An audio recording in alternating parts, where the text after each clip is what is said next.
ایک بوڑھی خاتون کئی دنوں سے بھوکی تھی، سوکھی روٹی اور پانی پر اس کا گزارا تھا۔ اس نے ریڈیو اسٹیشن فون کیا اور کہا اللہ کی راہ میں مجھے کچھ کھانے کے لیے دیا جائے۔ ایک منکر خدا بھی اس کی گفتگو سن رہا تھا اور اس کو ایک مذاق سوجا۔ اس نے بوڑھی عورت کا پتہ معلوم کیا اور اپنے نوکر سے بولا یہ کھانا اسے دے آؤ، اور جب وہ پوچھے کہ کس نے بھیجا ہے تو بتانا یہ ایک شیطان کی طرف سے تحفہ ہے۔ وہ بوڑھی عورت اتنا زیادہ کھانا دیکھ کر بہت خوش ہوئی اور کھانا جلدی جلدی اپنے گھر کے کونے میں رکھنے لگی۔ ایسے میں نوکر نے پوچھا کہ آپ جاننا نہیں چاہتی کہ یہ سامان کس نے بھیجا ہے؟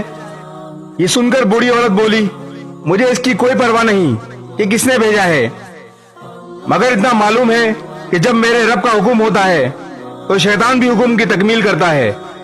اپنے رب سے پختہ یقین کے ساتھ جو مانگو سب ملتا ہے۔ دعا تقدیر بدل دیتی ہے۔ اس ویڈیو کو شیئر ضرور کریں، ہو سکتا ہے آپ کے ایک شیئر سے یہ بات کسی کے دل میں اتر جائے۔